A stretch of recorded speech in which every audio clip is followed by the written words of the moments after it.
Hi అండి, welcome to our channel. చేపల కర్రీని ఇలా చేసుకున్నారనుకోండి, పిల్లలు ఇంట్లో ఉండే వాళ్ళందరూ చాలా ఇష్టంగా తింటారు.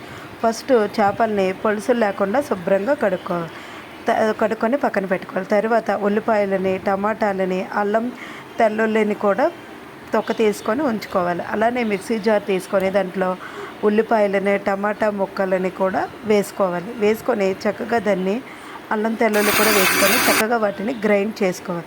గ్రైండ్ చేసుకున్న తర్వాత కొంచెం మరుగుతున్న ఆయిల్లో పచ్చిమిర్చి అలానే కరివేపాకుని వేసుకొని ఈ గ్రేవీని కూడా వేసుకొని ఉప్పు, కారం, మసాలా, పసుపు అలానే ధనియాల పొడి ఉంటే ధనియాల పొడి కూడా వేసుకోవచ్చు, లేకపోతే దాన్ని స్కిప్ చేసేవచ్చు.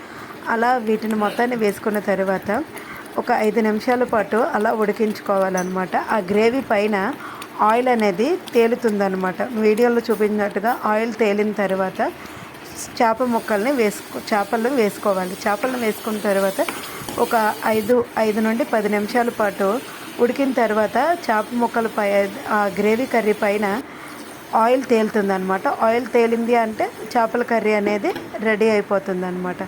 ఇలా చేశారనుకోండి, ఇంట్లో వాళ్ళంతా అస్సలు వదిలిపెట్టకుండా తింటారనమాట. Thank you for watching.